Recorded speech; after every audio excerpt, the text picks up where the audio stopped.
ইসরায়েলের প্রধানমন্ত্রী Benjamin Netanyahu ইরানের হামলার জবাব দিতে মুখিয়ে আছেন, কিন্তু যুক্তরাষ্ট্রের সবুজ সংকেত না পাওয়ায় এখন বাকযুদ্ধ শুরু করেছেন।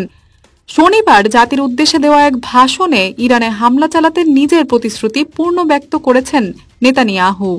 ইরানের ব্যালিস্টিক মিসাইল হামলার জবাব দেওয়ার দায়বদ্ধতা রয়েছে বলে উল্লেখ করে নেতানিয়াহু বলেন, পৃথিবীর যে কোনো দেশই তার শহর ও নাগরিকদের ওপর এ ধরনের হামলা মেনে নেবে না।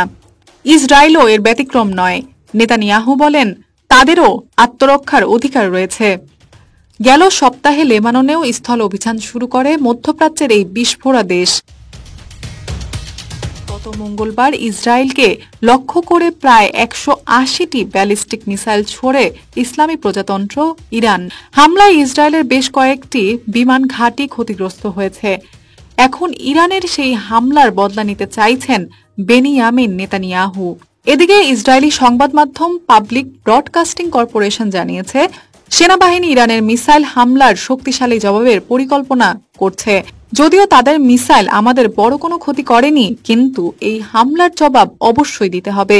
প্রতিবেদনে আরও বলা হয়েছে, ইরানের বিরুদ্ধে হামলায় যুক্তরাষ্ট্র সহ অন্যান্য দেশগুলোর সহায়তা পাওয়ার চেষ্টা করেছে দখলদার ইসরায়েল।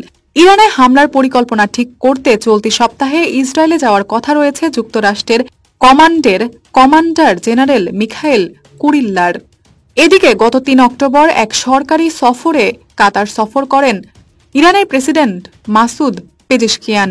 সেখানে এক সংবাদ সম্মেলনে তিনি বলেন, তার দেশ ইসরায়েলের সঙ্গে যুদ্ধ চায় না, তবে ইসরায়েল যদি ফিলিস্তিন এবং লেবাননে সামরিক অভিযান বন্ধ না করে তাহলে ভবিষ্যতে ইরান আরও কঠোর প্রতিক্রিয়া জানাবে।